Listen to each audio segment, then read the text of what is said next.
हरे कृष्णा।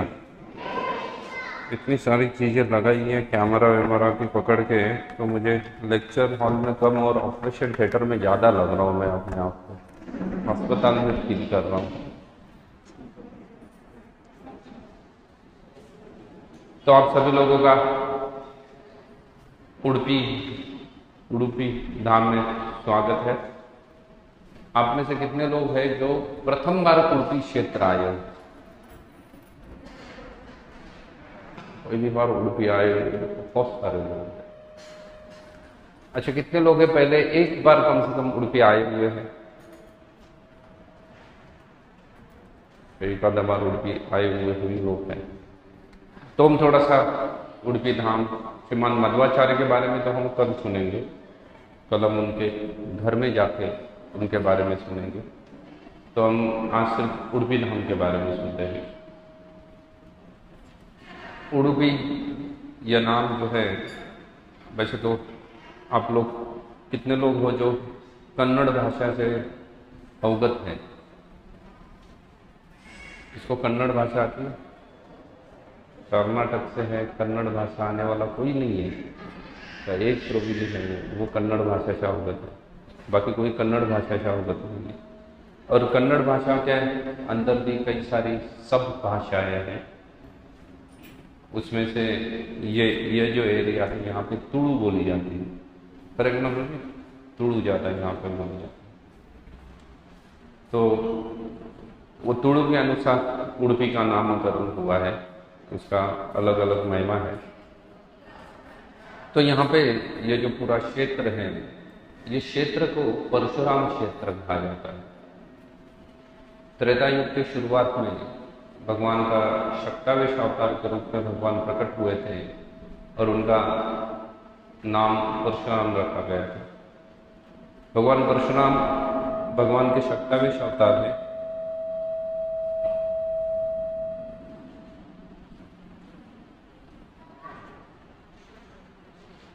परशुराम जी भगवान के शक्तावेश अवतार है।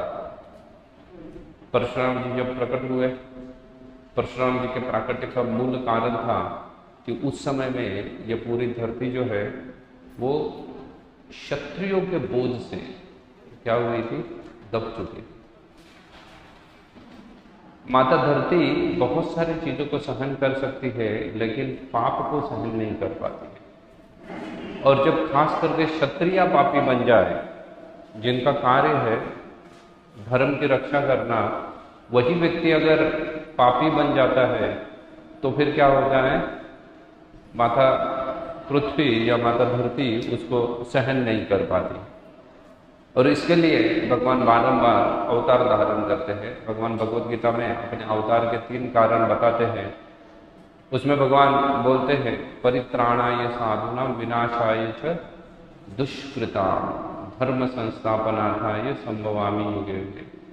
भगवान अवतरित होते हैं, स्वयं अवतार धारण करते हैं साधुओं की रक्षा करने के लिए। परित्राणाय साधूनां, साधु मतलब हमारी रक्षा करने के लिए नहीं, डेफिनेटली हमारी रक्षा भी भगवान करते हैं, लेकिन हमारी रक्षा के लिए भगवान अवतार धारण नहीं करेंगे।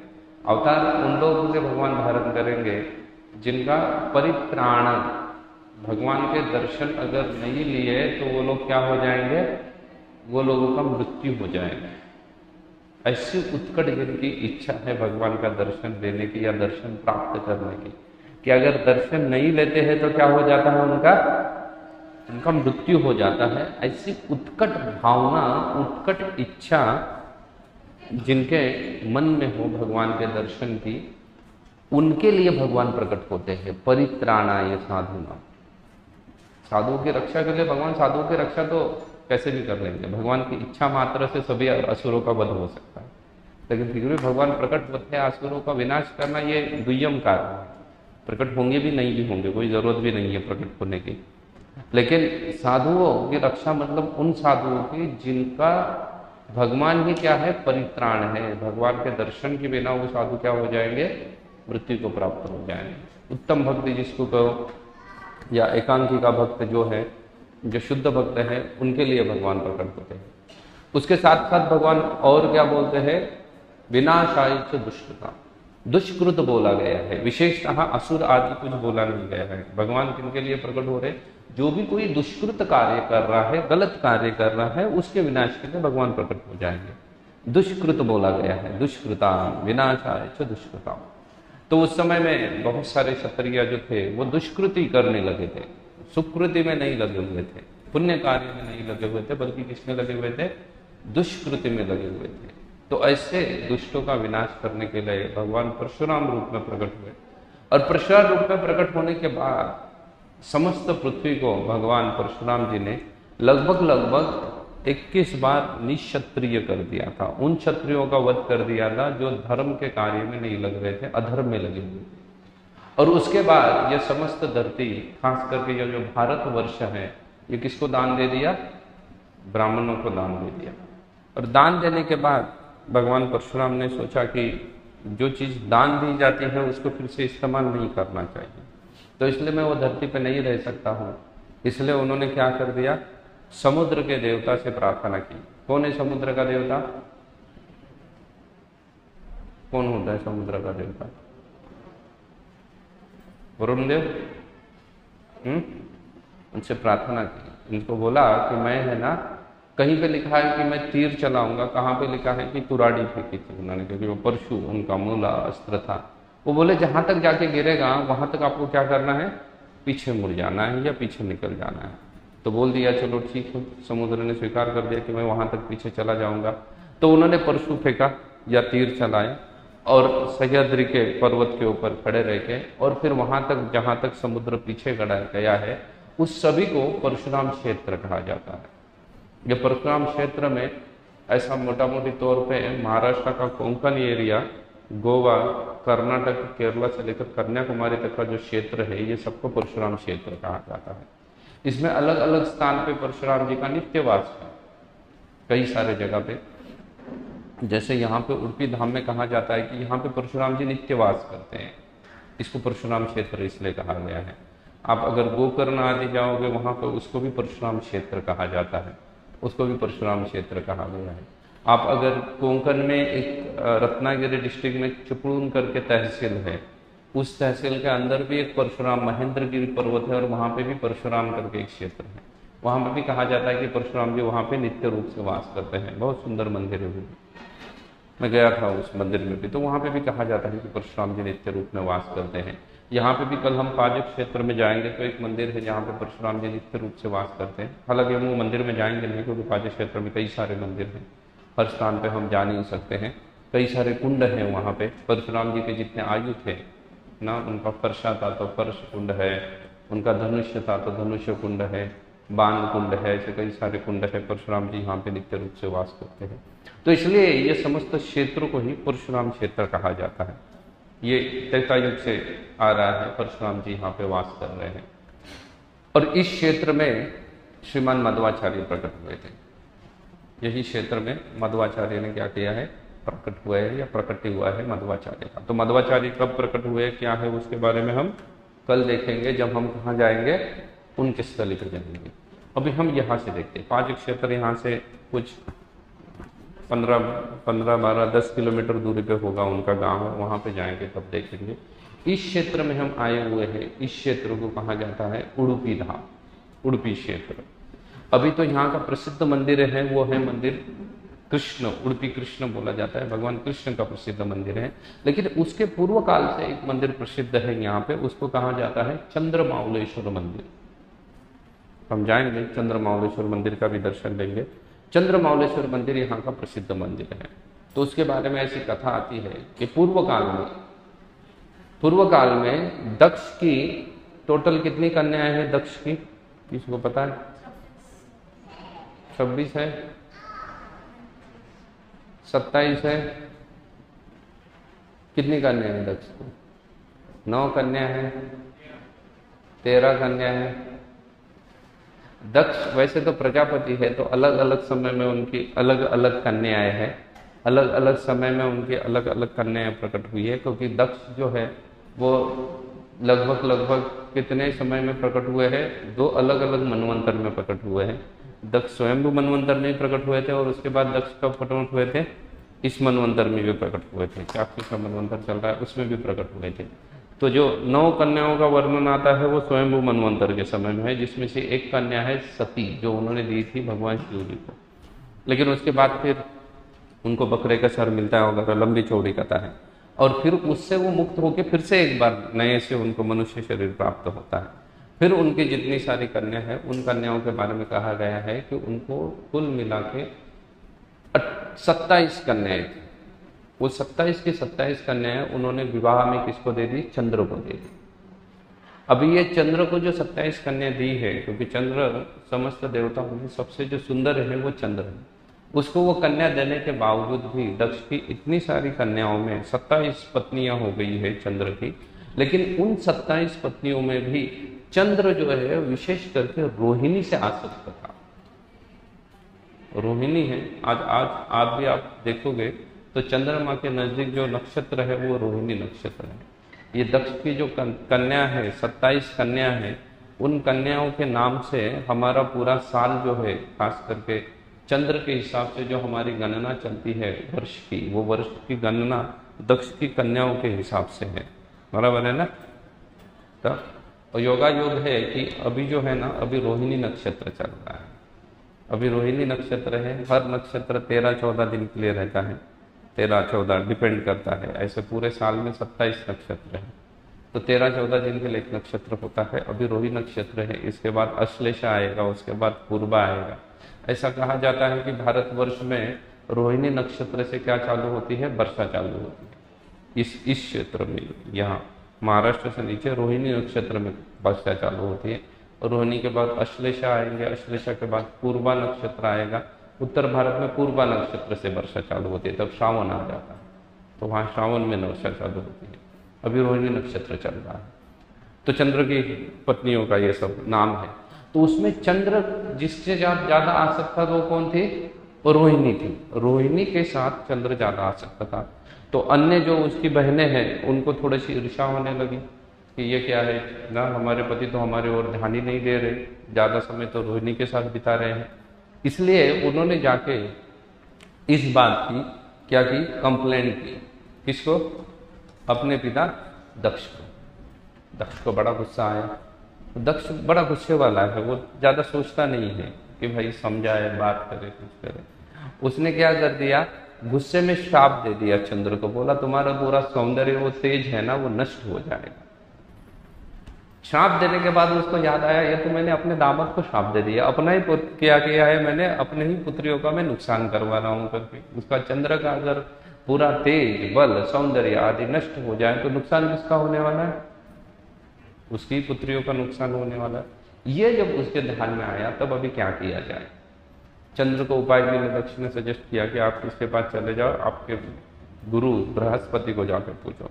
बृहस्पति जी ने कहा देखो तुरंत कौन प्रसन्न हो जाते हैं? शिव जी प्रसन्न हो जाते हैं, वो तुरंत प्रसन्न हो जाते हैं, इसलिए आप शिव जी की उपासना करो। तो फिर चंद्र, भगवान चंद्र या चंद्रदेव ने क्या किया? शिव जी की उपासना करने के लिए इस स्थान पे आए, और इस स्थान पे आके उन्होंने शिव जी की उपासना की, शिव जी की तपस्या की। और शिव जी की तपस्या करने से शिव जी क्या हो गए? उनके ऊपर प्रसन्न हो गए, और प्रसन्न होके इंद्र का या चंद्र का जो भी कुछ तेज जो नष्ट हो गया था, तो उनको आशीर्वाद दिया कि आप मेरी क्या करो? पूजा विधि करो। तो आप मेरी पूजा करने से धीरे धीरे आपका तेज क्या हो जाएगा? फिर से आप उसको प्राप्त कर सकते हो। तो फिर से तेज प्राप्त करने के लिए उन्होंने भगवान शिव की यहाँ पे स्थापना की। तो चंद्र के द्वारा स्थापित है, इसलिए उसको क्या कहा गया? चंद्रमाउलेश्वर। चंद्र का ईश्वर, इसलिए उनका नाम है चंद्रमाउलेश्वर। तो वो लिंग है, उसके बाजू में फिर 8वीं शताब्दी में मंदिर बना गया। उसके आगे भी कई बार उस मंदिर को रिनोवेट किया गया है। तो ये तब से यहाँ पे उपस्थित है, वो मंदिर है चंद्रमाउलेश्वर मंदिर। चंद्रमाउलेश्वर मंदिर का हम जाके सब लोग दर्शन लेंगे। वो शिव जी का मंदिर है, लेकिन फिर भी इस स्थान पे आने के बाद भगवान कृष्ण के दर्शन के पहले उनका दर्शन लेने की परंपरा है। पहले शिव जी का दर्शन लेना चाहिए, उसके बाद जाते भगवान का दर्शन लेना चाहिए। प्रथम भक्त का दर्शन लेना चाहिए, उसके बाद किसका दर्शन लेना चाहिए? भगवान का दर्शन लेना चाहिए। अगर आप किसी भी तीर्थ क्षेत्र में जाते हो तो भगवान का दर्शन लेके चले जाओगे तो भगवान नाराज हो जाएंगे। भगवान के भक्त का दर्शन करने के बाद अगर आपको समय नहीं भी मिला भगवान का दर्शन करने का तो भी भगवान प्रसन्न हो जाते हैं। इतने भगवान क्या है, भगवान अपने भक्तों के प्रति आसक्त हैं। इसलिए इस स्थान पे, उडुपी स्थान पे हम जब भी आए हैं तो हमें क्या करना चाहिए, पहले जाके चंद्रमाउलेश्वर का दर्शन लेना चाहिए। अभी ये चंद्रमाउलेश्वर जो है उसका ग्रामेटिकली अभी मुझे इतना कन्नड़ भाषा के प्रति कुछ ज्ञान नहीं है, लेकिन ये चंद्रमाउलेश्वर का ये उडुपी शब्द के साथ बड़ा कुछ घनिष्ठ संबंध है ग्रामेटिकली, इसलिए इस स्थान को उडुपी कहा जाता है। ये उडुपी जो है उसका पूरा कन्नड़ भाषा के ग्रामर के अनुसार अगर जाएंगे तो उडु का मतलब होता है चंद्र, पी का मतलब उडुपी का मतलब शिवजी होता है, ऐसा वो उडुपी आया है। ये कन्नड़ भाषा का ग्रामर का जिसको अच्छे से ज्ञान होगा वो इसको समझ सकता है। तो वहाँ से इस क्षेत्र का नाम उडुपी क्षेत्र हुआ। सालों से मतलब त्रेता युग के भी पहले से ही यहाँ पे कौन विद्यमान है, चंद्रमाउलेश्वर जी विद्यमान है, उनका मंदिर विद्यमान है। ऐसे कहा जाता था कि पूर्व काल में वो चंद्रमाउलेश्वर मंदिर किसी सरोवर में होता होगा या वहाँ तालाब होता होगा, लेकिन अभी वो तालाब आदि नष्ट हो चुका है। चंद्रमाउलेश्वर मंदिर है। चंद्रमाउलेश्वर मंदिर के बराबर पीछे किसका मंदिर है, अनंतेश्वर का मंदिर है। अनंतेश्वर का मंदिर है। वो मंदिर वास्तव में अगर आप दर्शन लोगे तो आपको लगेगा कि वो शिवलिंग है, लेकिन वो शिवलिंग नहीं है, वो परशुराम जी का मंदिर है। तो उसके बारे में एक कथा आती है, परशुराम जी के समय में जब परशुराम जी विद्यमान थे तब त्रेता युग के समय में रामभोज नामक राजा यहाँ पे राज्य किया करता था। रामभोज नामक राजा, उस राजा के समय में ये जो पूरा क्षेत्र है, ये क्षेत्र में वो राजा क्या करता था, यज्ञ के लिए जो जमीन है, भूमि समतल करने का प्रयास कर रहा था। किसके आदेश से, परशुराम जी के आदेश से। तो परशुराम जी के आदेश से जब भूमि समतल करने का उन्होंने प्रयास किया तो वो प्रयास के वक्त उन्होंने क्या किया था, भूमि समतल करने का प्रयास के वक्त उनका जो हल है, उस हल से भूमि के अंदर एक बहुत बड़ा सर्प था, उस सर्प को वो हल लग गया और वो क्या हो गया, सर्प का मृत्यु हो गया। हालांकि वो जो सर्प का मृत्यु हुआ था वो वास्तव में राक्षस थे, लेकिन फिर भी राजा को बड़ा क्या लगा, दुख लगा कि मैंने क्या कर दिया है, एक सर्प का वध कर दिया। इसलिए राजा ने सोचा कि इससे मुझे क्या करना चाहिए, इससे मुझे खुद को आत्मशुद्धि करनी चाहिए, पाप मुक्त होना चाहिए। इसलिए उन्होंने बहुत बड़ा चांदी का क्या कर दिया, आसन बनाया, रजत पीठ बना दिया। रजत चांदी होता है, रजत पीठ बना दिया, चांदी का बहुत बड़ा आसन बना दिया और उसके ऊपर चांदी का सर्प की क्या कर दी है, स्थापना की। जब ये स्थापना करके उसको ये चंद्रमाउलेश्वर मंदिर के पीछे रखे, उधर उसकी, क्योंकि उधर ही वो यज्ञ के लिए जमीन को समतल कर रहे थे, तो वहीं पे ही उसकी स्थापना करके उन्होंने सोचा कि क्या किया जाए इसका। उसको स्थापना करने के बाद वहाँ पे उनकी सेवा पूजा आदि की जाए। इस बात का जब पता परशुराम जी को लगता है तो परशुराम जी सोचते हैं यार वो जो मर गया वो तो राक्षस था, जो भी सर्प मर गया, तो फिर एक अलग से सर्प की पूजा की कोई आवश्यकता नहीं है। इसलिए वो समझाने के लिए आए कि राजन ये सब ठीक नहीं है। इसलिए उन्होंने जो चांदी का आसन बनाया था और उसके ऊपर सर्प बनाया था, उस आसन के ऊपर स्वयं कौन जाके विराजमान हो गए, परशुराम जी विराजमान हो गए। क्योंकि परशुराम जी साक्षात भगवान विष्णु का अवतार है, इसलिए वो विराजमान हो गए। उनके पीछे जो सर्प है वो क्या बन गया, वो अनंत शेष का प्रतीक बन गया, इसलिए वो स्वयं वहाँ पे विराजमान हो गए। और विराजमान होकर राजा ने उनकी यहाँ पे पूजा अर्चना आदि की, इतने बड़े मात्रा में पूजा अर्चना आदि की राजा ने, जिससे परशुराम जी बहुत प्रसन्न हो गए। और भगवान परशुराम जी प्रसन्न होने के बाद परशुराम जी स्वयं वहाँ पे लिंग रूप में अवतरित हो गए। तो ऐसा लगता है कि वो भी शिवलिंग है, लेकिन वो शिवलिंग नहीं है, वो क्या है, वो साक्षात विष्णु है, यह साक्षात परशुराम जी हैं। तो अनंतेश्वर मंदिर है, उसकी सेवा पूजा वहाँ पे होती है और वो चंद्रमाउलेश्वर मंदिर के जस्ट पीछे ही है। और पूर्व काल में जब स्वयं यहाँ पे थे मध्वाचार्य जी उपस्थित थे, तो मध्वाचार्य भी अपने शिष्यों को उसी मंदिर में पढ़ाया गया।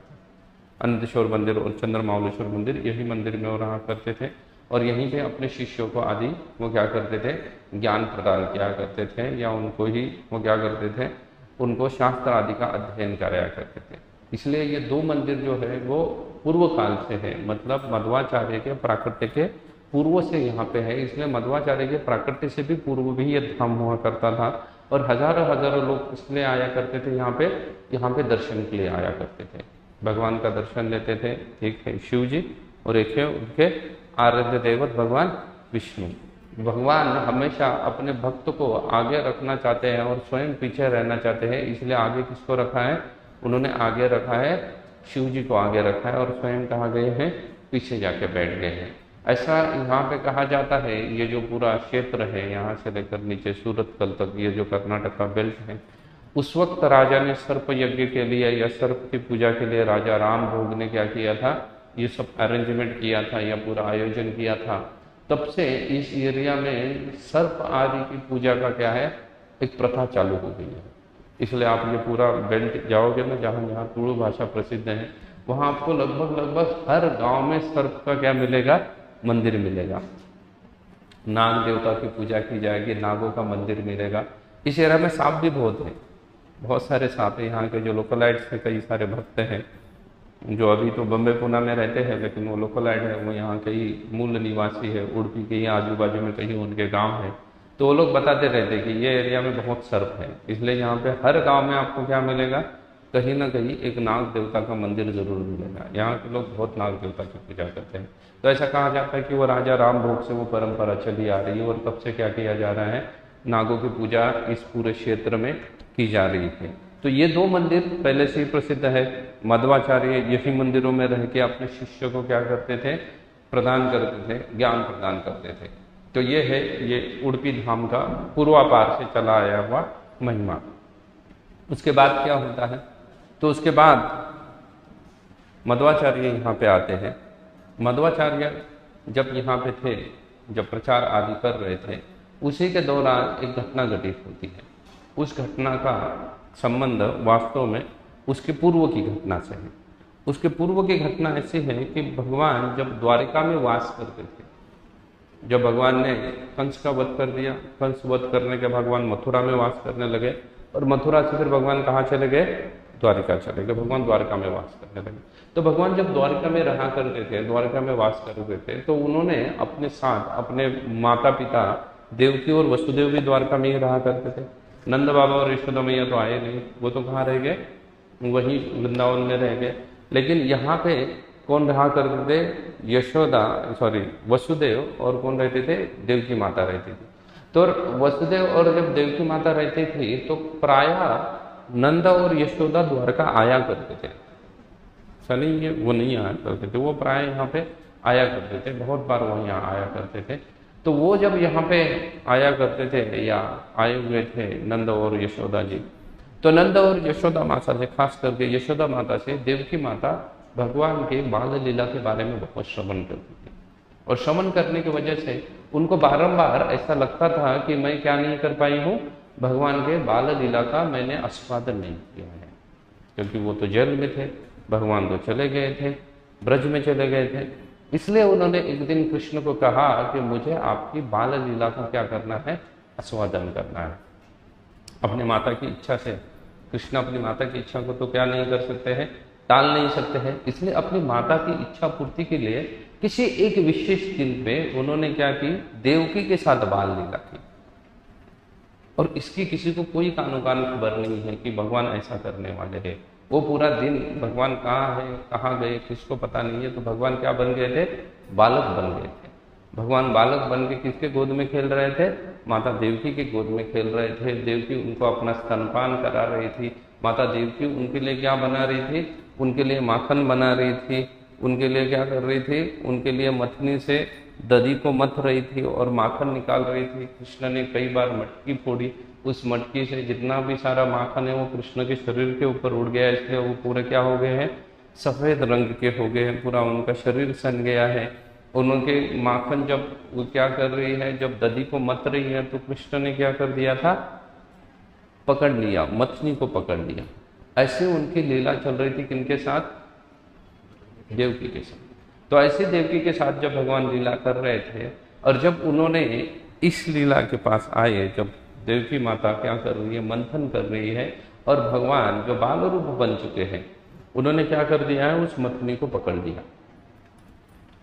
तब वहां पे, वैसे तो इसके किसी को कानो कान खबर नहीं है, लेकिन तब वहां पे न जाने कहां से अचानक से माता रुक्मिणी पहुंच गई और रुक्मिणी ने देख लिया। जैसे ही रुक्मिणी वहां पे पहुंच गई, रुक्मिणी ने देख लिया तो क्या हो गया, भगवान और वो सब लीला प्रकट हो गई, भगवान फिर से बड़े बन गए जितने वो थे। माता देवकी भी जैसे थी बूढ़ी अवस्था में रहेगी ना वैसी बन गई। तो रुक्मिणी जी भगवान को कहने लगी कि अभी आप इसको छुपा नहीं सकते, मैंने देख लिया, इसलिए वो जो आपने मथनी पकड़ा हुआ जो आपका रूप है मैं उसको फिर से बारंबार देखना चाहती हूँ। तो भगवान ने उसी रूप को मूर्ति रूप में प्रकट कर दिया और वो मूर्ति किसको दे दी, वो मूर्ति दे दी रुक्मिणी माता को। फिर रुक्मिणी माता भगवान की साक्षात रूप में भी सेवा करती थी, क्योंकि भगवान उनके साथ रह रहे हैं तो साक्षात रूप में भगवान रुक्मिणी से सेवा क्या कर रहे थे, ग्रहण करते थे। चाहे उनका भगवान का पैरों का क्या करना है, पाद प्रक्षालन करना हो, पैरों का मसाज करना हो, भगवान के लिए कुकिंग करना हो, ऐसे कई सारे प्रकार की सेवाएं उन्होंने उनके लिए की है। और उसके साथ साथ भगवान के बाल रूप जो है, जो दामोदर रूप है या दामोदर लीला के पहले वाला जो मथनी पकड़ा हुआ रूप है, उसकी भी रुक्मिणी जी क्या करती थी, रुक्मिणी जी उसकी भी सेवा पूजा करती थी। और इस सेवा पूजा के करते करते द्वापर युग का अंत हो जाता है, अतः रुक्मिणी अप्रकट हो जाती है, भगवान कृष्ण प्रभास क्षेत्र निकल जाते हैं। और तब कौन आए हुए थे, अर्जुन आए हुए थे वहां पे। तो अर्जुन भगवान की बची हुई रानियों को तो लेके जाते हैं, बची हुई रानियों को लेके जाते वक्त वो क्या करते हैं, वो जो रुक्मिणी द्वारा स्थापित जो मूर्ति है उसको द्वारका से निकाल कर रुक्मिणी वन में स्थापित करते हैं।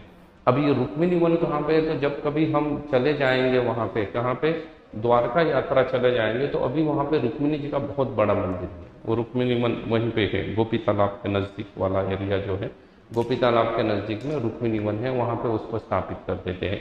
तो उसकी सेवा पूजा किसी के द्वारा चल रही वहाँ पे चल रही थी, लेकिन समय के प्रभाव के अनुसार वो जो मूर्ति है वो क्या हो गई थी, वो ज़मीन में धंस गई। वहाँ से बहुत बार चंदन आदि क्या किया जाता था, दूसरे जगह पे व्यापार के लिए लिया जाता था। ये तो 5000 साल पूर्व की घटना है। 5000 साल पूर्व के बाद जस्ट अभी 1000 साल पूर्व वहाँ पे कोई अलग अलग कथाएं बताई जाती हैं। वादिराज जी कुछ अलग बताते हैं, अन्य मध्वा आचार्य कुछ अलग तरीके से कथा बताते हैं। तो कहा गया कि एक बड़ा कोई व्यापारी वहाँ से चल रहे थे, कहाँ से, व्यापार के लिए निकले थे द्वारका से, क्योंकि द्वारका गुजरात में आता है, गुजराती लोग व्यापार के लिए निकलेंगे। तो व्यापार के लिए जब वो अपने नाव में निकले थे तो नाव को बैलेंस करने के लिए उन्होंने एक मिट्टी का बहुत बड़ा क्या कर दिया था, बहुत बड़ा ढेला उठा के नाव में रख दिया था और उसको लेके वो शायद व्यापार करने के लिए ऐसे दक्षिण भारत की ओर जा रहे थे। जब दक्षिण भारत की ओर जा रहे थे तो यहीं पे ही कल हम जाएंगे, मालपे बीच करके है, कल हम शाम को वहाँ पे जाने वाले हैं, मालपे बीच। उस मतलब यहाँ से 10-12 किलोमीटर पे है, समुंदर है वहाँ पे, तो वो बीच पे हम जाएंगे। तो वहाँ से जब जा रही थी जहाज, वो जो बोट जा रही थी, तो उसके लिए फिर से अलग अलग कथाएं आती हैं। कुछ कहते हैं कि वो बोट वहाँ पे डूब गई पानी में, और पानी में जब डूब गई तब मध्वाचार्य वहीं पे थे। तो मध्वाचार्य ने देखा कि उसमें वो जो मिट्टी का जो ढेला था वो क्या था, वो टूट के नीचे गिर गया और उसमें भगवान की सुंदर मूर्ति थी। इसलिए मध्वाचार्य बीच समुद्र में गए, उस मूर्ति को निकाल के लेके आए और यहाँ पे उसकी स्थापना की। कुछ अन्य कथाकार बोलते हैं कि नहीं, ऐसा नहीं हुआ था, वो जो जहाज है वो तूफान में फंस गया और मध्वाचार्य ने, तब मध्वाचार्य समुद्र के किनारे ध्यान मुद्रा अवस्था में बैठे थे। तो इतना बड़ा तूफान और जहाज तूफान में फंसा हुआ है देख के मध्वाचार्य ने अपना उत्तरीय वस्त्र को क्या कर दिया, बस हिला दिया और तूफान रोक दिया। मध्वाचार्य ये सब करते थे, मध्वाचार्य के पास बहुत शक्ति था, मध्वाचार्य ये सब चीजें कर सकते थे। तो मध्वाचार्य ने जब हिला दिया तो वो तूफान रुक गया। तो रुकने के बाद वो जहाज का जो कैप्टन होगा उसने मध्वाचार्य को कुछ क्या बोला, कोई भी मेरे जहाज में कई सारे रत्न है जो मैं व्यापार के लिए निकला हूँ, ये कुछ ले लो। तो मध्वाचार्य ने उसमें से कुछ ना लेते हुए वो जो चंदन का, गोपी चंदन का एक मिट्टी का जो बड़ा सा ढेला था वो ले लिया और उसको लेके जब वो यहाँ पे पधारे और यहाँ पे उनके हाथों से वो गिर गया, तो वो जब मिट्टी टूटी तो उसके अंदर से क्या प्रकट हुए, भगवान स्वयं प्रकट हुए। मध्वाचार्य वास्तव में इस बात को जानते थे कि भगवान ऐसे यहाँ पे आएंगे। फिर उसको मध्वाचार्य ने यहाँ पे स्थापित कर दिया।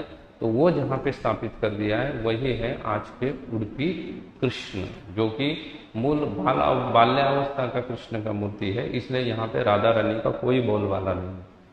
आपको यहाँ राधे राधे राधे का मूर्ति, राधा रानी का मूर्ति कहीं पे नजर नहीं आएगा। क्यों नजर नहीं आएगा? क्योंकि कृष्ण कितने हैं, कृष्ण तब राधा रानी को मिले ही नहीं होंगे, या वो परिस्थिति में ही नहीं थी। कृष्ण तो क्या है, बाल रूप में है, जो यशोदा मैया उनके लिए क्या बना रही है, माखन मथ रही है, दही मथ रही है, तब उन्होंने मथनी पकड़ा हुआ है। इसलिए आप यहाँ पे मध्वाचार्य और अन्य भी जितने भी वैष्णव हैं वो तिलक तो किसके जैसा लगाएंगे, तिलक हमारी तरह लगाएंगे, ऊर्ध्व पुंड्र तिलक लगाएंगे। लेकिन ऊर्ध्व पुंड्र तिलक लगाने के बाद उसके बीच में आप देखोगे एक लाइन खींचेंगे और एक काला थुक्का लगाएंगे, है ना, एक काला लगाएंगे, आभीर कहते हैं उसको, एक काला टीला लगाएंगे, तो वो मथनी है। वो क्या है, वो मथनी है। मथनी आपने कभी देखी है? आजकल तो ऑटोमेटेड सभी मशीन्स आते हैं दही को मथने के लिए, लेकिन अगर आप हाथ से मथने वाले देखोगे तो मथनी भी वैसी ही रहती है, एक रॉड और उसके आगे क्या रहता है ना, वो चकले जैसा रहता है। तो वही वो क्या करते हैं, वो माँ को यहाँ पे वैष्णव वैसे ही लगाते हैं। इसलिए आप जब भी मंदिर जाओगे या पुजारी आदि देखोगे यहाँ पे, तो उनका तिलक हमारी तरह दिखेगा, लेकिन थोड़ा सा डिफरेंस दिखेगा कि वो क्या कर रहे हैं, बीच में लगाए हुए हैं, काला तिलक लगाए हुए हैं, रेखा दिखे ना दिखे, लेकिन वो मथनी को क्या करते हैं, अपने कपोल पे धारण करते हैं, क्योंकि भगवान ने मथनी पकड़ी है। तो मध्वाचार्य ने यहाँ पे वो कृष्ण मठ को स्थापित किया, और वही मध्वाचार्य द्वारा क्या है, स्थापित मूर्ति है। इसलिए समस्त वैष्णव जो मध्व ब्रह्म मध्व गौड़िया संप्रदाय से है, वो क्या करते हैं, यहाँ पे उनका दर्शन देने के लिए आते हैं। ऐसे कहा जाता है कि जो अनंतेश्वर मंदिर मैंने बताया ना आपको, जहाँ पे कौन बैठे हुए हैं, बल परशुराम जी बैठे हुए हैं, उस मंदिर के बाहर एक खिड़की से हम जाएंगे तो एक दर्शन लेंगे, वहाँ पे मध्वाचार्य का दर्शन लिया जाता है, एक कोने का, क्योंकि अभी वो मंदिर के अंदर तो प्रवेश नहीं करने देते हैं, तो एक खिड़की से एक कोने में मध्वाचार्य का दर्शन लिया जाता है। तो ऐसी कथा बताई जाती है कि मध्वाचार्य वहाँ पे अपने शिष्यों को त्रैत्रेय उपनिषद सिखा रहे थे। जो कृष्ण मूर्ति स्थापित होने के बाद की घटना है, त्रैत्रेय उपनिषद सिखा रहे थे, और वो जिस तरीके से त्रैत्रेय उपनिषद की व्याख्या कर रहे थे, उस व्याख्या को सुन के देवता भी प्रसन्न हो गए, और देवता प्रसन्न होकर वहां पे प्रकट हो गए सभी देवता, और प्रकट होकर उन्होंने क्या कर दिया, उनके ऊपर कई सारे फूलों की वर्षा कर दी ना, उनके ऊपर क्या कर दिया है, सब पारिजात आदि फूलों की वर्षा कर दी। जो फूल यहाँ मिलते नहीं है, स्वर्ग में मिलते हैं, उन फूलों की वर्षा की। और उन फूलों की वर्षा करने के बाद वो फूल इतने बरसाए कि मध्वाचार्य व्यासासन के ऊपर बैठ के जो त्रैत्रेय उपनिषद के ऊपर प्रवचन दे रहे थे, वो उन फूलों में क्या हो गए, पूरे ढक गए। ढक के देवता तो चले गए, फिर उनके शिष्यों ने जब वो फूल को हटा के देखा तो उधर मध्वाचार्य नहीं थे, मध्वाचार्य अप्रकट हो गए थे। तो ऐसा कहा जाता है कि मध्वाचार्य अप्रकट अवस्था में यहाँ उडुपी में रहते हैं, और प्रकट अवस्था में अपने गुरु के साथ बद्रीनाथ में रहते हैं। अभी आप बोलोगे फिर हम बद्रीनाथ में जाएंगे तो मध्वाचार्य मिलेंगे? नहीं मिलेंगे, क्योंकि हम जो बद्रीनाथ देख रहे हैं वो अलग है, और जहाँ व्यासदेव जी रहते हैं उसको आदि बद्री कहा जाता है, वो अलग स्थान है। तो व्यासदेव जी आदि बद्री में रहते हैं, वहाँ पे क्या है, मध्वाचार्य प्रकट अवस्था में रहते हैं। मध्वाचार्य वहाँ पे प्रकट अवस्था में, और उडुपी में अप्रकट अवस्था में मध्वाचार्य नित्य वास करते हैं। यहाँ पे अप्रकट अवस्था में यहाँ पे मध्वाचार्य वास करते हैं। तो मध्वाचार्य का अप्रकट स्थान भी है। उसके साथ साथ उसके बाद मध्वाचार्य ने क्या किया है, मध्वाचार्य ने यहाँ पे 8 मठों की स्थापना की। ये कृष्ण मठ एक हो गया, और ये छोड़ के पालीमार, शिरूर, वालीराज आदि, सोदे मठ आदि 8 मठों की स्थापना की, और अपने हर किसी शिष्य को उस मठ का क्या बन दिया, 8 मठों का मठाधीश बना दिया गया। ये सब जो मठ आदि है, ये मठ जो है, ये सभी के सभी 1200 सेंचुरी में स्थापित है। उडुपी कृष्ण की भी स्थापना जो है वो ऐसा कहा जाता है 1178 में कुछ उनकी स्थापना हुई है, कृष्ण की यहाँ पे स्थापना हुई। कोई 78 बोलता है, कोई 88 बोलता है, ज़्यादा कुछ डिफरेंस नहीं है, क्योंकि 1000 साल बीत चुके हैं उसको, तब इन मठों की यहाँ पे स्थापना हुई है। तब से ये अष्टमठ वैसे ही है। उसके बाद वादिराज जी जब आए तो वादिराज जी क्या थे, उनके राजगुरु भी हुआ करते थे। जो राजा कौन थे, राजा कृष्णदेव राय।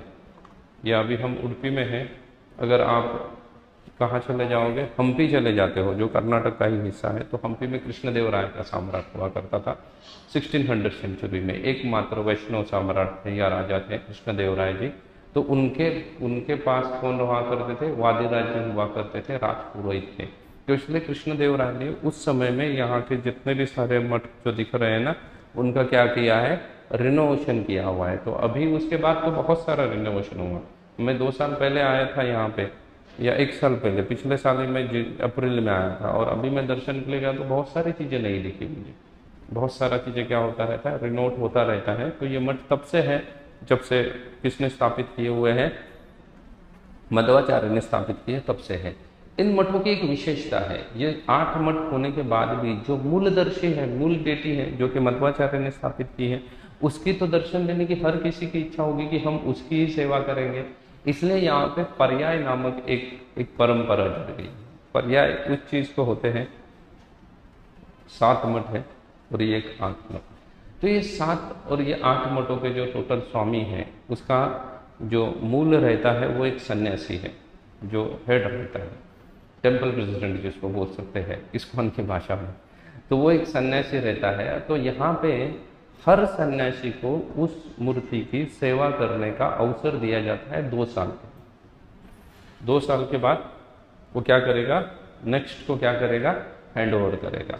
वो 2 साल करेंगे सेवा मूल बेटी की, फिर वो नेक्स्ट को हैंड ओवर करेगा। तो जब हैंड ओवर किया जाता है उसको यहाँ पे बोला जाता है पर्याय, और जो पर्याय बोला जाता है। और जो सेवा पूजा जो कर रहे हैं जो स्वामी जी, उनको बोला जाता है पर्याय स्वामी। यहाँ की जो कृष्ण मूर्ति है उसका जो पर्याय स्वामी है वही उनकी सेवा करते हैं, अन्य कोई उनकी सेवा नहीं करेगा। इसलिए उनको मठ कहा जाता है। मठ और मंदिर में ये बहुत बड़ा फर्क होता है। मंदिरों में गृहस्थ भी मूर्ति की सेवा कर सकते हैं, अर्च विग्रह की सेवा कर सकते हैं, लेकिन मठों में सिर्फ सन्यासी या ब्रह्मचारी ही अर्च विग्रह की सेवा कर सकते हैं। तो यहाँ जो खास करके है, तो जिसका पर्याय हो गया तो 2 साल के लिए उनका क्या बन गया, 2 साल के लिए उनका पूरा का पूरा दामोदर हो गया। 2 साल वो सन्यासी कहाँ नहीं जाएगा, वो मंदिर में ही रहेगा। सुबह से शाम तक वो क्या करता रहेगा, भगवान की सेवा करेगा। उनकी आरती हो, उनका श्रृंगार हो, उनको भोग आदि भी हो, वो सभी किसके द्वारा लगाया जाएगा, पर्याय स्वामी के द्वारा लगाया जाएगा।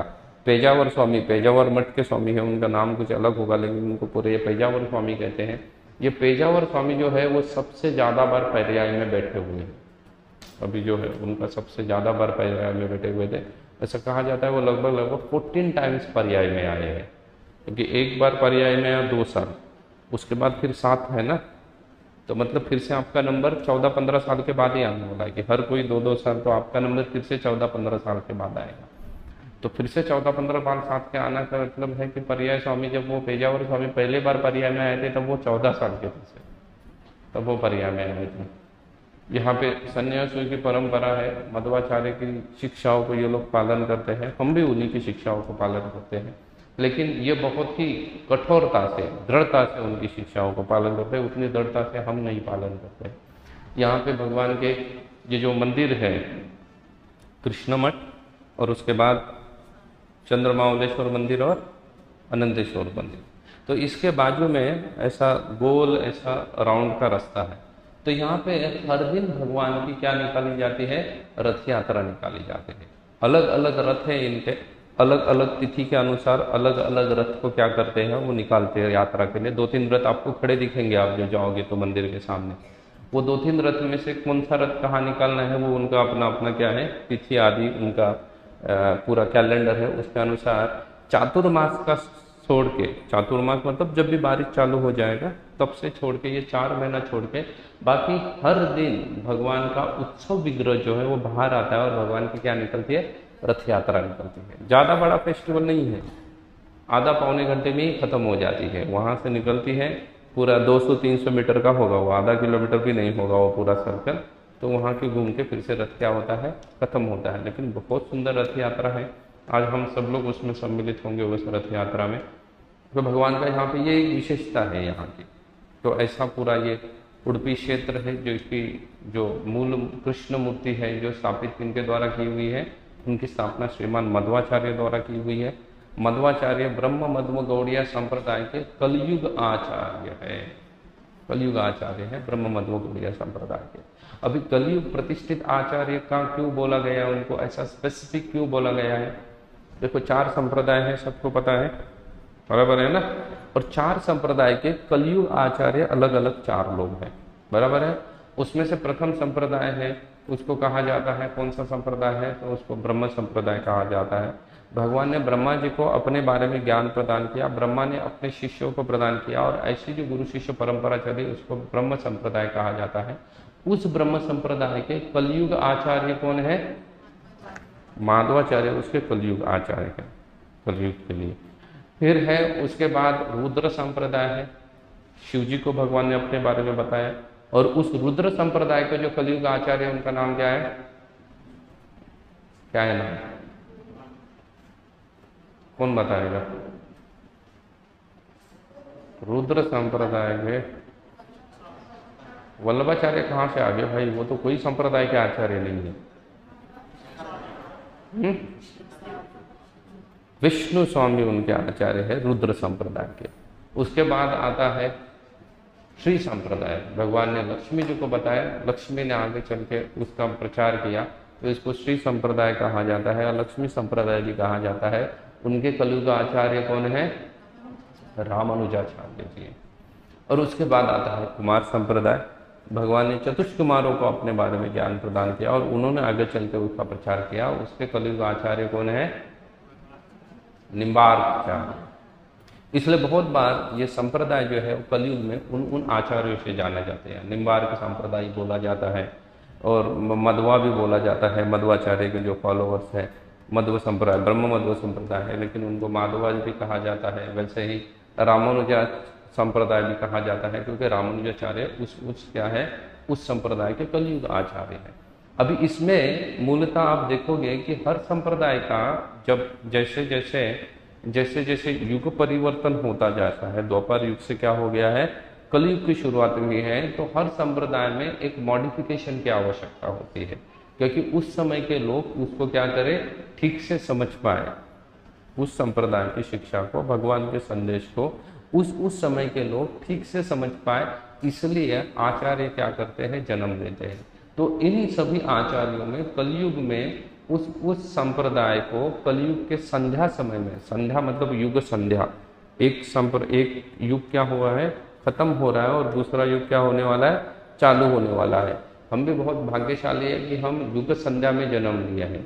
अभी द्वापर युग खत्म होकर कलयुग की शुरुआत हुई है। कलयुग की क्या हुई है, यह संध्या समय है। कली अपने पीक पे नहीं है, सिर्फ किसमें है, संध्या समय चल रहा है। ये कली शुरू होने वाला है, उस समय में हम प्रकट हुए हैं। कलयुग जब चालू होगा, अपने मूल स्वरूप में आएगा, तब धर्म का नाम लेने वाला कोई नहीं रहने वाला है, धर्म का पालन करने वाला कोई नहीं रहने वाला है। वो कलयुग हम तो अभी से देख रहे हैं, वो सिर्फ उसके लक्षण है, वो लक्षण प्रकट हो रहे हैं। बाकी तो बहुत सारे लोग हैं वो किसी न किसी धर्म का पालन कर रहे हैं। कलयुग जब अपने पीक पे आएगा तो वैदिक सभ्यता को तो छोड़ दीजिएगा, जो पाश्चात्य सभ्यता है, चाहे क्रिश्चियन है, मुस्लिम है, कुछ तो कर रहे हैं वो लोग, कुछ तो करते, चाहे 5 बार नमाज पढ़े या हफ्ते में 1 बार चर्च में चले जाए, वो लोग तो नहीं रहने वाले, वो भी कोई नहीं रहेगा जब कलयुग क्या होगा, अपने पीक पे आने वाला है। ये कलयुग का परिस्थिति है। तो युग संध्या में इन आचार्यों ने जन्म लेके कलयुग में उनकी शिक्षाओं को कैसे पालन किया जा सकता है, इसके बारे में बहुत सारे ग्रंथ लिख के रखे हैं, बहुत सारे नियम बनाए, बहुत सारी चीज़ों की स्थापना की है। इसलिए इनका स्थान हमेशा विशेष रहने वाला है। और उसमें से जो मध्वाचार्य है उनका विशेष स्थान है, क्योंकि वो ब्रह्म मध्व गौड़ीय संप्रदाय जिससे हम आए हुए हैं, तो ब्रह्म मध्व संप्रदाय के क्या है, प्रतिष्ठित आचार्य है जिन्होंने इसकी स्थापना की है। उनके द्वारा स्थापित अष्टमठ है। हम उन सभी 8 मठों का तो आज दर्शन नहीं लेंगे, उसका कल या परसों सुबह हम दर्शन लेंगे अष्टमठों में से। लेकिन मूल जो मंदिर है, कृष्ण मंदिर है, कृष्ण मठ है, उसका हम दर्शन लेंगे। उसका दर्शन जो है वो छोटी सी खिड़की से ही आपको कृष्ण का दर्शन मिलेगा, ना ही जैसे आपको इस्कॉन में आदत है कि आप अल्टर के सामने खड़े रहो और कोई आपको हिला नहीं रहा है, 1 घंटा भी आप खड़ा रहो तो भी आपको दर्शन हो जाएगा। ऐसी परिस्थिति नहीं है। यहाँ पे आपको दर्शन कहाँ से मिलेगा, खिड़की से ही मिलेगा। कनकदास नामक भगवान के, उसको दास संप्रदाय भी कहा जाता है। कनकदास नामक मध्वाचार्य के संप्रदाय से थे, लेकिन वो भगवान के बहुत महानतम भक्त होते गए। कनकदास जी के आज भी बहुत सारे अभंग या जो गीत है भगवान के लिए लिखे हुए वो बहुत प्रसिद्ध है। लेकिन कनकदास जी जो थे वो क्या थे, वो निचले जाति के थे, इसलिए उनको मंदिर में प्रवेश वर्जित था। क्योंकि आज भी आप देखो मंदिर में, हमारे इस्कॉन में भी आप डेटी में हर किसी को हम प्रवेश देते हैं क्या? नहीं देते हैं। भगवान की सेवा पूजा करने के लिए हम बोलते हैं कि ब्राह्मण दीक्षित होना चाहिए, वही जाके क्या करेगा, सेवा पूजा करेगा। वैसे ही उस समय की भी परिस्थिति थी, तो वो निचले जाति के होने की वजह से उनको मंदिर में प्रवेश वर्जित था। वो क्या करते थे, दूर से ही क्या कर सकते थे, दर्शन ले सकते थे। ये घटना शायद वादिराज जी के समय की है, उसके बाद के आचार्य के समय की है। तो जो यहाँ के पर्याय स्वामी थे उनको पता है कि ये बहुत बड़ा श्रेष्ठ भक्त है, इसलिए उन्होंने उनकी व्यवस्था क्या की, मंदिर के जस्ट पीछे की, ताकि वो क्या कर सके, दूर से भगवान का दर्शन ले सके। तो वो भगवान का दूर से दर्शन ले रहे थे, लेकिन उनको ठीक से भगवान दूर से दिखाई नहीं देंगे, अभी दिखाई नहीं दे रहे हैं, और उनमें बहुत उत्कट इच्छा है भगवान का दर्शन लेने की। तो भगवान के मंदिर के पीछे की दीवार के पास खड़े रह के क्या करते थे, भगवान का गुणगान गाते थे, भगवान के लिए भजन गाते थे। और उनके भजन इतने मधुर थे, कनकदास जी के इतने मधुर थे कि उनके भजन सुन के भगवान को देखने की इच्छा होगी। किसको देखने की? कनकदास को देखने की, कि ये कौन इतना मधुर भजन गा रहा है। इसलिए भगवान जो मंदिर में सामने खड़े हैं, फ्रंट में देख रहे हैं, वो क्या हो गए, वो घूम गए देखने के लिए, और पीछे की जो दीवार थी वो गिर गई। और फिर किसको दर्शन हुए भगवान के? कनकदास जी को भगवान के दर्शन हुए। उसके बाद फिर आई थिंक वादिराज जी, मुझे एग्जैक्टली आचार्य का नाम याद नहीं आ रहा है उस वक्त है, व्यास तीर्थ जी थे तभी, तो व्यास तीर्थ जी तभी थे, ऐसा ये कह रहा है वादिराज जी या व्यास तीर्थ जी थे। उन्होंने देखा, फिर उन्होंने क्या किया, फिर से उन्होंने भगवान को फ्रंट की तरफ नहीं किया। बोले भगवान अगर ऐसे आए हैं अपने भक्त के लिए, मतलब ये भगवान की क्या है, परम करुणा है। सामने जब तक देख रहे थे वो करुणा है, लेकिन उतनी नहीं है। ये जब मुड़ के भगवान पीछे देख रहे हैं, ये क्या है, उनका परम कृपालु सा क्या किया है उन्होंने, उनका दर्शन है। इसलिए भगवान जी को उन्होंने वैसे ही रखा। वो जो जहाँ पे गिरी थी वो दीवार, उधर क्या बना दी, खिड़की बना दी है। इसलिए तब से मंदिर में किसी को भी प्रवेश नहीं है। अभी कोई भी आए तो कहाँ से दर्शन लेना है, वो छोटी सी खिड़की से ही दर्शन लेना है। पूरा एंटायर साउथ इंडिया में भगवान के मंदिर में लाइट्स नहीं जलाए जाते हैं। भगवान का दर्शन किससे लेना है, दीपक जो लगाए हुए हैं, दिए से जितना ज़्यादा प्रकाश है उससे ही आपको जितना दर्शन प्राप्त होता है उतना ही ठीक। भगवान के गर्भगृह में लाइट नहीं लगाएंगे, बाकी मंदिर में सब जगह लाइट लगेगी, लेकिन गर्भगृह जहाँ पे है वहाँ पे कोई भी लाइट नहीं रहेगी। इसलिए आपको भगवान के वो खिड़की से बहुत ध्यानपूर्वक दर्शन लेने पड़ेंगे। और ऊपर से आपको भगाने वाले भी हैं, क्योंकि पीछे बहुत सारी लाइन भी है ना। ऊपर से हम सैटरडे संडे आए हैं, शनिवार रविवार, सैटरडे संडे वैसे ही छुट्टी है, आज फ्राइडे है तो बहुत सारे लोग आए हुए हैं कल सैटरडे संडे के लिए यहाँ पे। ऊपर से ये गर्मियों का सीजन चल रहा है तो सभी को छुट्टियाँ हैं, स्कूलों को आदि को छुट्टी है, इसलिए थोड़ी ज़्यादा भीड़ है। मैं अभी दर्शन के लिए गया था तो मैंने उनको पूछा कितना समय लगेगा लाइन में, तो उन्होंने बोला 1 घंटा तो लगेगा स्वामी जी। लेकिन मुझे स्वामी जी सोच के उन्होंने मुझे एक अलग रास्ते से लेके गए, तो मुझे 10 मिनट में दर्शन हो गया, तो मैं 10 मिनट में दर्शन करके आ गया। मैं तो सिर्फ देखने गया था कि कितना समय लग सकता है, लेकिन भगवान की विशेष कृपा रही कि भगवान ने दर्शन दिया, तो मैं 10 मिनट में दर्शन लेके आ गया। लेकिन सबको नहीं छोड़ेंगे उस लाइन से, तो सबको जाके लाइन में खड़ा रहना पड़ेगा, तो बहुत ही अलर्ट रहना पड़ेगा दर्शन लेने के लिए। हम कल सुबह भी भगवान के दर्शन लेने के लिए यहाँ पे जाएंगे। अगर आप सुबह भगवान के कल दर्शन लेने के लिए जाते हो तो वो मंगल आरती का समय रहता है। उस समय में माताओं को विशेषतः साड़ी ही पहन के जानी है, नहीं तो मंदिर में नहीं छोड़ेंगे ये लोग। और जो प्रभु जी लोग हैं उनको वो क्या करेंगे, कुर्ता निकालने के लिए बोल देंगे। आपने कुर्ता जो भी पहना है उसको, या तो पहले तो धोती चाहिए और ऊपर कुर्ता भी पहना है तो उसको भी निकाल के कंधे पे डालने के लिए बोलेंगे। आप पैंट शर्ट में सुबह भगवान का दर्शन लेने नहीं जा सकते हो। मंगल आरती में जाके भगवान का दर्शन लेना है तो आपको साड़ी पहन के जाना है, आपको धोती पहन के जाना है, और ऊपर से कुर्ता नहीं चाहिए, वह उसको निकाल के कंधे पे डाल दो, वो चल जाएगा। लेकिन माताओं को साड़ी ही पहन के जाना। वो तो अच्छा है कि अभी इन लोगों ने नियम बदल दिए हैं, नहीं तो पहले के इनके नियम थे कि साड़ी नहीं है तो वो मंदिर में घुसने ही नहीं देते थे माताओं को, बोलते थे प्रवेश वर्जित है, साड़ी पहन के आओ। या जो अनमैरिड है वो एक, आजकल तो अनमैरिड भी क्या क्या ट्राउजर वूजर पहनते हैं, पूर्व काल में एक फ्रॉक पहना जाता था, फ्रॉक, अभी वो फ्रॉक नहीं है। साउथ इंडिया में दिखता है, बहुत सारी छोटी छोटी बच्चियाँ फ्रॉक पहनती हैं, तो वो होना चाहिए। वो नहीं है तो फिर सारे होने चाहिए, तो नहीं तो दर्शन नहीं देते थे। और 10 साल पहले भी ये नियम था, मैं आया था 10 साल पहले भी यहाँ पे यात्रा में आया था, तो यही नियम हुआ करते थे। और उसके बाद फिर वो यहाँ पे हमेशा ही नित्य रूप से 12 घंटा भगवान का प्रसाद मिलता रहता है, अन्न प्रसाद मिलता है, तो हम भगवान का दर्शन लेंगे, उसके बाद उनकी रथ यात्रा में सम्मिलित होंगे और फिर चले जाएंगे किसके लिए, प्रसाद के लिए। जो यहाँ भंडारा चल रहा है एक ही दिन के लिए रखा है आप लोगों को, कल नहीं है, कल फिर से प्रसाद का अरेंजमेंट करेंगे, लेकिन एक दिन कम से कम जाकर क्या करो, उसको टेस्ट करो, उसको एक्सपीरियंस करो। रसम राइस खिलाएंगे, सांबर राइस खिलाएंगे, आपको तो प्लेट दे देंगे, नहीं तो यहाँ के बहुत सारे भगवान के भावपूर्ण भक्त हैं, वो तो प्लेट भी नहीं देते, जमीन पे ही राइस डालते हैं, जमीन पे ही सांबर या रसम डाल के उसको ग्रहण कर लेते हैं। आप देखोगे कुछ को, अभी आपको सुनने में ही ऐसा लग रहा है, तो देखो फिर उनका भाव क्या रहेगा, जो लोग जमीन पे डाल के ऐसे ही खा रहे हैं उनको। तो आपको रसम राइस या सांबर राइस का क्या मिलेगा, फिश मिलेगा शाम को, गरम गरम रसम और राइस मिलेगा आपको, उसको ग्रहण कीजिएगा। मज्जी का शाम को छाछ नहीं देते, दोपहर में तो छाछ राइस भी आता था, लेकिन अभी शाम में भी तो छाछ नहीं देंगे, और उसके बाद आके आपको सोना है। यही हमारा आज का शेड्यूल है, फिर हमारा आज का खत्म हो जाएगा। कल हम चले जाएंगे पांचक क्षेत्र सुबह के समय में, और शाम के समय में जाएंगे बलराम जी का। वो बलराम जी की मूर्ति भी उसी समय आई हुई है, लेकिन उसकी कथा हम उस मंदिर में जाने के बाद सुनेंगे, बलराम जी के मंदिर में जाने के बाद सुनेंगे। फिर कल शाम को बीच का हरिनाम भी करेंगे और फिर वापस आ जाएंगे। हरे कृष्णा।